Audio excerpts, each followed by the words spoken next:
অষ্টম শ্রেণীর প্রিয় শিক্ষার্থী বন্ধুরা, আমি সুজিত ধর, নতুন শিক্ষাক্রমের ইংরেজি বিষয়ের একজন জেলা মাস্টার ট্রেনার। তোমাদের সকলকে ফ্রি স্কুলের পক্ষ থেকে স্বাগত জানাচ্ছি। গত ক্লাসে আমরা আলোচনা করেছিলাম তোমাদের ইংরেজি বইয়ের first experience beauty in poetry এর দুটি অ্যাক্টিভিটি 1.1 অ্যান্ড অ্যাক্টিভিটি 1.2। যারা আমাদের প্রথম ভিডিওটি মিস করেছো, ডিসক্রিপশন বক্সে লিঙ্ক দেওয়া আছে, তোমরা দেখতে চাইলে সেখান থেকে দেখে নিতে পারবে। পার্ট 2 ভিডিওটি শুরু করার আগে তোমাদের নিকট একটি বিনীত অনুরোধ, তোমরা অবশ্যই আমার চ্যানেলটি সাবস্ক্রাইব করবে। আর যারা ইতিমধ্যে আমার চ্যানেলটি সাবস্ক্রাইব করেছো, তোমাদেরকে অশেষ ধন্যবাদ। চলো আজকের ক্লাস শুরু করা যাক। গত ক্লাসে আমরা আলোচনা করেছিলাম অ্যাক্টিভিটি 1.1 অ্যাক্টিভিটি 1.2। এটি ছিল মূলত এক্সপিরিয়েন্সিয়াল যে লার্নিং সাইকেল আছে, লার্নিং সাইকেলের যে ফার্স্ট ধাপ, যেটা কনক্রিট এক্সপিরিয়েন্স বা প্রায়র নলেজ, অর্থাৎ ওই দুটি অ্যাক্টিভিটির মধ্য দিয়ে শিক্ষার্থীদের যে প্রায়র বা পূর্ব জ্ঞান ছিল বা কোনো বিষয়ে যে এক্সপিরিয়েন্স ছিল সেটি বের করে আনা হয়েছিল। এবং তার পরবর্তী ধাপ হলো রিফ্লেকটিভ অবজারভেশন, অর্থাৎ পূর্ব জ্ঞানের উপর ভিত্তি করে যে তাদের মধ্যে যে রিফ্লেকশনটা হবে সেটা হলো এই যে 2.1। এই 2.1, 2.2 এই অ্যাক্টিভিটিগুলোর মধ্য দিয়ে এখন পূর্ব জ্ঞানের যে রিফ্লেকশন ঘটবে। আমরা রিফ্লেকশন লেভেলের অ্যাক্টিভিটিটি আলোচনা করছি। চলো আমরা অ্যাক্টিভিটি 1.2.1 এর যে ইনস্ট্রাকশনটা আছে সেই ইনস্ট্রাকশনটা দেখি। সম্মানিত শিক্ষক মণ্ডলী, আপনারা যখন শিক্ষার্থীদের পড়াবেন তখন কিন্তু এখানে আপনাদের টিজিতে যে ইনস্ট্রাকশন দেওয়া আছে, ডিটেল ইনস্ট্রাকশন দেওয়া আছে, সেটি দেখে আপনারা শিক্ষার্থীদের সেভাবে সহযোগিতা করবেন। আমরা ইনস্ট্রাকশনটা দেখছি। Read the two text given below and then discuss the following question in pair or group. Now share your thoughts with the class. এখানে বাংলাটা লিখে আছে, নিচে দেওয়া টেক্সট দুটি পড়ো এবং তারপর জোড়ায় বা দলে নিচের প্রশ্নগুলো নিয়ে আলোচনা করো, পরে ক্লাসের অন্য সহপাঠীদের সাথে তোমার ভাবনাগুলো শেয়ার করো। এখন আমরা নিচে যে টেক্সট আছে সেই টেক্সটটা দেখি। এখানে টেক্সটের আগে আমরা একটা ছবি দেখতে পাচ্ছি। এই যে এখানে একটা ল্যান্ডস্কেপ দেখা যাচ্ছে, একটা গ্রামের দৃশ্য, যেখানে এখানে শস্য ক্ষেত আছে, কৃষক মাঠে ধান লাগাচ্ছে। এখানে একটা ফলের গাছ দেখা যাচ্ছে, একটা বট গাছ দেখা যাচ্ছে, পিছনে প্রকৃতি, আকাশ, মানে একটা চমৎকার একটা ল্যান্ডস্কেপ দেখা যাচ্ছে এখানে। আচ্ছা, এবার আমরা টেক্সট আমরা পড়ছি। হ্যালো ডিয়ার, হাই ডিয়ার, এটা অনেকই, এটা হলো it is actually an informal greetings use to attract someone attention or initiate a conversation in a friendly manner. কারো মনোযোগ আকর্ষণ করার জন্য একটা ইনফর্মাল গ্রেটিংস হলো হাই ডিয়ার, হ্যালো ডিয়ার, অথবা এটাকে বলা যায় একটা ফ্রেন্ডলি ম্যানারে একটা আলোচনা শুরু করার জন্য বলা হয়, যেটা হাই ডিয়ার বা hello dear. I live in small village in Bangladesh. আমি বাংলাদেশের একটা ছোটো গ্রামে বাস করি। Although this place is remote.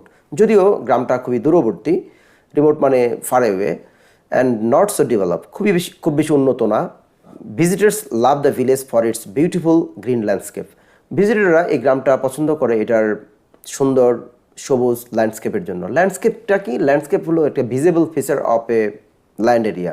একটা ল্যান্ড এরিয়ার যে সমস্ত ভিজিবল ফিচার্স আছে, সেটা হতে পারে কি বলা যায়, মাউন্টেন হতে পারে, ভ্যালি হতে পারে, একটা ন্যাচারাল সিনারি হতে পারে, হ্যাঁ, ক্রপল্যান্ড হতে পারে, এগুলোকে বলা হয় landscape.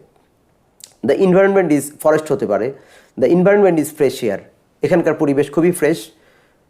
The people living here are friendly. এখানকার বসবাসকারী মানুষগুলো খুবই বন্ধুসুলভ। They are hard working too. তারা খুব পরিশ্রমীও। If you visit my village, যদি তুমি আমার গ্রাম ভিজিট করো, you can enjoy the endless cropland. তুমি সীমাহীন মানে যে শস্য ক্ষেত উপভোগ করতে পারবে। The fresh food and the warm hospitality of the villagers. ভিলেজের যে উষ্ণ আতিথ্য তুমি উপভোগ করতে পারবে। Specially you can taste here the sweet mangoes. তুমি এখানে মিষ্টি আম খেতে পারবে। Our village is surrounded by river. আমাদের গ্রামটা একটা নদী দ্বারা বেষ্টিত। There is a market in the heart of the village. ভিলেজের কেন্দ্রে একটা মার্কেট আছে, মানে বাজার আছে। Whenever you go there, যখনই তুমি সেখানে যাবে, you see the people are always busy. তুমি লক্ষ্য করবে মানুষগুলো সব ব্যস্ত ওই সময়, মানে তুমি যখনই সেখানে যাবে, you see people are always busy. তুমি দেখবে যে মানুষগুলো সবসময় busy. You can move anywhere at any time as it is a safe area. যেহেতু এটা একটা সেফ এরিয়া, তুমি যে কোনো সময় যে কোনো জায়গায় যেতে পারো, হ্যাঁ। It is also one of the cleanest village in this area. এটা এরিয়ার সবচেয়ে পরিষ্কার গ্রামগুলোর একটা। The only difficulty that you may face is a power cut. মানে একটা ডিফিকাল্টি সেটার কথা বলা হয়েছে, একটা সমস্যার কথা বলা হয়েছে, সেটা হচ্ছে পাওয়ার কাট, মানে লোডশেডিং তুমি ফেস করতে পারো। Very often night is quiet here, মানে প্রায়ই এখানে রাত খুবই নীরব। But you can enjoy the beauty of the night sky then, কিন্তু তুমি যে রাতের যে আকাশের সৌন্দর্য তখন তুমি উপভোগ করতে পারবে। So if you plan to spend some time in nature, যদি তোমার কোনো পরিকল্পনা থাকে যদি একটা নেচারের সাথে সময় কাটানোর, my village will be the good choice, আমার গ্রামটা হবে সেটা একটা গুড চয়েস। আমরা টেক্সট 1টা পড়ে ফেললাম। এবার এই যে টেক্সট 2 যেটা আছে, টেক্সট 2টা আমরা একটু দেখি। এই যে টেক্সট 2টা, এখন আমরা টেক্সট 2টা দেখছি। টেক্সট 2তে বলা হয়েছে হ্যালো দেয়ার, ওই একই রকমভাবে ব্যবহার করা হয়েছে। I live in a small village in Bangladesh, although this place is remote and not so developed. Visitors love it for its beautiful green landscape. Its environment is as refreshing as the gentle morning breeze. হ্যাঁ, এখানে যেটা আমরা দেখলাম যে প্রথমে যে টেক্সটটা ছিল ওই টেক্সটার মতোই আছে, কিন্তু কিছু কিছু জায়গায় একটু পরিবর্তন করে দিয়েছে। যেমন এখানে আমরা একটা দেখছি, এই যে আমরা এই লাইনটা আমরা দেখছি, it's environment is as refreshing as the gentle morning bridge. এখানে যে লাইনটা ব্যবহার করা হয়েছে আগের ফার্স্ট প্যাসেজে কিন্তু সেটা ছিল না। এখানে ছিল the environment is fresh air. Environment is fresh air, এই সেকেন্ড প্যাসেজের মধ্যে, সেকেন্ড টেক্সটার মধ্যে এটা পরিবর্তন করে দিয়েছে, it's environment is as refreshing as the gentle morning bridge. মানে এটার এনভায়রনমেন্টটা যে সকালের যে মৃদু বাতাসের মতো রিফ্রেশিং, হ্যাঁ, এটা বর্ণনা করা হয়েছে। The people living here are friendly, they work as hard as an and gathering its harvest. এখানেও কিছুটা পরিবর্তন করা হয়েছে, এখানে কিছুটা পরিবর্তন এসছে। আচ্ছা, তো এরকমভাবে এখানে কিছু পরিবর্তন আনা হয়েছে, সেই পরিবর্তনগুলো কী এসছে সেটাই আমাদের খুঁজে বের করতে হবে। যেমন এখানে আমরা একটু দেখছি, এখানে কোয়েশ্চেনগুলো ছিল, এই কোয়েশ্চেনগুলো শিক্ষার্থীদের এটা করতে হবে। Read the two text and list the changes made in the text two. Text টুতে কী পরিবর্তনগুলো এসছে সেটাকে একটা তালিকা করতে বলেছে। এখন এটা পড়লেই, সাধারণভাবে একটা স্ক্যানিংয়ের মাধ্যমে পড়লে এটা বোঝা যাবে যে প্রথম টেস্টের সাথে দ্বিতীয় টেস্টের কী পার্থক্য বা কী পরিবর্তনগুলো এসছে। শিক্ষার্থীরা পড়লে এটা বুঝতে পারবে। আমি শিক্ষার্থীদের যে কী পরিবর্তন আসছে সেগুলো আমরা একটা আনসার করে রেখেছি, আমরা সেটা এখন দেখা যাক। এই যে আমাদের টেক্সটটা আমরা দেখছি, টেক্সট 1 এবং টেক্সট 2 এর মধ্যে যে পরিবর্তনগুলো করা হয়েছে সেটা আমরা দেখছি। প্রথম টেক্সটে ছিল the environment is fresh here, আর টেক্সট 2তে লেখা হয়েছে the environment is as refreshing as the gentle morning breeze. এটা বলা হয়েছে টেক্সট 2তে। তারপর টেক্সট 1-এ যেটা ছিল they are hard working too, second টেক্সটে যেটা বলা হয়েছে they work as hard as an and gathering its harvest, এটা বলা হয়েছে। ফার্স্ট টেক্সটে যেটা ছিল the specially you can taste here the sweet mangoes, আর টেক্সট 2তে বলা হয়েছে specially you can taste the mangoes which is as sweet as honey. মানে প্রথমটা বলছে যে ম্যাঙ্গো মিষ্টি আম টেস্ট করতে পারবে, আর দ্বিতীয়টার মধ্যে যেটা বলা হয়েছে যে তুমি ম্যাঙ্গো টেস্ট করতে পারবে যেটা হলো মধুর মতো মিষ্টি। এখানে একটা অন্য শব্দ দিয়ে মিষ্টিটাকে তুলনা করা হয়েছে যে মধুর মতো, আমেরটাকে তুলনা করা হয়েছে মধুর মতো মিষ্টি। হ্যাঁ, আরও বেশি এটাকে আরও ক্লিয়ার করা হয়েছে, ডিসক্রিপশনটা আরও ক্লিয়ার করা হয়েছে। তো এভাবে এই পরিবর্তনগুলো আমরা দেখব। টেক্সট 2তে গেলে শিক্ষার্থীরা এটা দেখতে পাবে। আমি তারপর একটু পড়ে দিচ্ছি। Our village is surrounded by river, এটা ছিল টেক্সট 1-এ। আর টেক্সট 2তে যেটা লেখা হয়েছে এ river surrounded the village like a snack. এখন রিভারটা কীরকম সেটাও কিন্তু ডিসক্রাইব করে দেওয়া হচ্ছে। একটা বলছে যে লাইক এ স্ন্যাক, একটা আঁকাবাঁকা, হয়তো সাপের মতো এরকম ভেবে চলে গেছে। Whenever you go there, এটা ফার্স্ট টেক্সটে ছিল you see people are always busy. এটা ফার্স্ট টেক্সটে আমরা দেখছি যে পিপুল আর অলওয়েজ বিজি। আর টেক্সট 2তে আমরা যেটা দেখছি whenever you visit there you see the people are as busy as bee। মানে যখনই তুমি সেখানে ভিজিট করো তুমি দেখবে যে পিপুলরা ঠিক মৌমাছির মতো ব্যস্ত। হ্যাঁ, মৌমাছি যেরকম ব্যস্ত থাকে সেরকম ব্যস্ত। আচ্ছা, আরেকটা পরিবর্তন আমরা লক্ষ্য করেছি, very often the night is quiet here, এখানে রাতটা খুবই শান্ত থাকে। Very often the night is as quiet as the sleeping baby here, is a sleeping baby here. মানে এখানে রাতটা বলছে যে তুলনা করা হয়েছে শান্ত এরকম, যেমন স্লিপিং বেবি যেরকম শান্ত থাকে ঠিক সেরকম শান্ত। এখানে যে কোয়েশ্চেনটা ছিল ফার্স্ট কোয়েশ্চেন সেটা আমরা একটু আবার দেখছি যে read the two text and list the changes in the text 2। Text 2তে কী পরিবর্তন করা হয়েছে সেই চেঞ্জেসগুলো আমরা দেখলাম এখানে টেক্সট ওয়ানের যেগুলো ছিল, আর এই লাইনগুলোকে পরিবর্তন করে টেক্সট টুতে এটা করা হয়েছে। তার মানে আমাদের প্রথম কোশ্চেনের উত্তর শেষ। এবার বি নাম্বার কোশ্চেনটা দেখছি, do you think this changes make text two more interesting and meaningful than text one? তুমি কি মনে করো এই পরিবর্তনগুলো টেক্সট টুকে আরও মানে ইন্টারেস্টিং এবং মিনিংফুল করেছে টেক্সট ওয়ানের চেয়ে?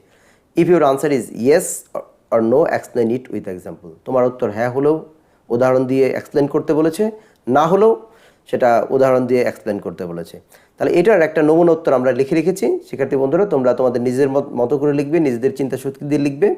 তবে এটা লিখলেও হয়ে যাবে। আনসারটা এই কোয়েশ্চেনটা দেওয়া আছে, তার নিচে আমি আনসার লিখেছি আমরা, yes I think this changes make text two more interesting and meaningful than text one. Text ওয়ানের চেয়ে টেক্সট টুটা অধিকতর ইন্টারেস্টিং এবং মিনিংফুল করেছে, because text to represent strong connection, more enhancing and clear description as well as vivid imagery. অর্থাৎ text টুতে আমরা দেখি যে অধিকতর যে কানেকশন থাকে, ইনহ্যান্সিং ডিসক্রিপশন থাকে, যেটা ক্লিয়ার ডিসক্রিপশন পাই আমরা টেক্সট টুতে। For example, sweet mangoes in the text one is describe mangoes as sweet as honey in the text two. আমরা দেখি যে যে টেক্সট ওয়ানে যে সুইট ম্যাঙ্গো বর্ণনা করা হয়েছিল, সেটা কিন্তু টেক্সট টুতে এসে সুইট ম্যাঙ্গোটা কীরকম সেটা আরও বেশি ক্লিয়ার করা হয়েছে, যে মধুর মতো মিষ্টি, ওকে, আরও স্পষ্ট করা হয়েছে। Similarly river is compare to A snack, মানে আবার দেখি আমরা রিভারকে আবার তুলনা করা হয়েছে সেকেন্ড টেক্সটে আমরা যে স্ন্যাকের সাথে। This changes make the text more informative and meaningful. অর্থাৎ এই চেঞ্জগুলো টেক্সটটাকে আরও বেশি ইনফরমেটিভ এবং মিনিংফুল করে। ওকে, তো আমরা সেকেন্ড কোয়েশ্চেনটা দেখলাম। এবার আমরা থার্ড কোয়েশ্চেনটা দেখব। Do you think this changes in the text two established a strong connection between the text and the reader? তুমি কি মনে করো এই পরিবর্তনগুলো টেক্সট টুতে রিডার এবং টেক্সটের মধ্যে একটা স্ট্রং কানেকশন এস্টাবলিশ করে বা প্রতিষ্ঠা করে? If your answer is yes or no, explain it with example. তোমার উত্তর হ্যাঁ অথবা না হলে সেটা উদাহরণ দিয়ে ব্যাখ্যা করো। আমরা এখানে একটা নমুনা উত্তর লিখেছি, সেই নমুনা উত্তরটা পড়ছি। Yes I think this changes in text two established a strong connection between the text and readers. আমি মনে করি এই পরিবর্তনগুলো টেক্সট টুতে এই পরিবর্তনগুলো রিডার এবং টেক্সটের মধ্যে এক ধরনের শক্তিশালী কানেকশন তৈরি করে। Through this changes in text টুতে এই পরিবর্তনগুলোর মধ্য দিয়ে readers feel strong connection to the text, এই টেক্সটের সাথে একটা স্ট্রং কানেকশন অনুভব করে। They can feel the atmosphere of the rural village, তারা রুরাল ভিলেজের যে অ্যাটমসফিয়ারটা সেটা ফিল করতে পারে। For example, comparing the atmosphere of the village, অর্থাৎ ভিলেজের পরিবেশের সাথে তুলনা, and the safety of the ভিলেজের নিরাপত্তার সাথে তুলনা, টু ওয়ান্স হোম, এটা তুলনা করা হয়েছে একজনের বাড়ির সাথে, has established A strong connection between the text and reader. Text এবং রিডারের সাথে এক ধরনের স্ট্রং কানেকশন প্রতিষ্ঠা করেছে।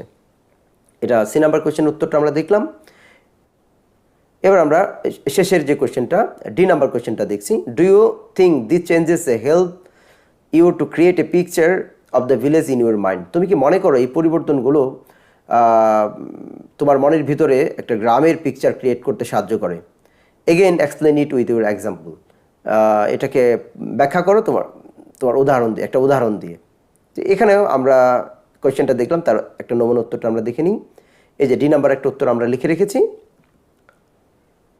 কোয়েশ্চেনটা এখানে আনসারটা বলছে, yes I think this changes help us to create a picture of the village in my mind. আমি মনে করি এই পরিবর্তনগুলো আমার মনের ভিতরে গ্রামের যে একটা ছবি সেটা মানে সৃষ্টি করতে সাহায্য করে। This changes have added more vivid and detail description of a village which, মানে এই পরিবর্তনগুলো গ্রামের আরও স্পষ্ট এবং ডিটেল ডিসক্রিপশন দিয়েছে। Which made the reader imagine the atmosphere, life and the beauty of the village. মানে এই যে ডিটেল ডিসক্রিপশন যেগুলো কি করেছে একজন রিডারকে কল্পনা করতে, তার গ্রামের অ্যাটমসফিয়ার, লাইফ এবং সৌন্দর্য, এগুলো কি কল্পনা করতে সাহায্য করেছে, কল্পনা করিয়েছে। For example, the comparison of village to A snack creates A picture of the village in our mind. যে উদাহরণস্বরূপ আমরা বলতে পারি যে একটা নদীর যে তুলনা করা হয়েছে সাপের সাথে, যেটা আমাদের মনের ভিতরে যে গ্রামের একটা ছবি একটা সৃষ্টি হয়। হ্যাঁ, তো এভাবে আমরা উত্তরটা আমরা লিখতে পারি। তাহলে 4টে কোয়েশ্চেনের উত্তর হয়ে গেল। প্রিয় শিক্ষার্থী বন্ধুরা, তোমরা যদি প্রতিটি এক্সপিরিয়েন্সের প্রতিটি অ্যাক্টিভিটির সঠিক নমুনা উত্তর চাও তাহলে অবশ্যই আমার চ্যানেলের সাথে থাকবে। ভিডিওটি শেষ করার আগে একটি বিনীত অনুরোধ, তোমরা অবশ্যই আমার চ্যানেলটি সাবস্ক্রাইব করবে এবং পরবর্তী ভিডিওর নোটিফিকেশন পাওয়ার জন্য বেল বাটনটি চেপে দেবে। ভিডিও ভালো লাগলে লাইক এবং শেয়ার করতে পারো। পরবর্তী ভিডিওর আমন্ত্রণ জানিয়ে আজকের মতো শেষ করছি। ধন্যবাদ সবাইকে।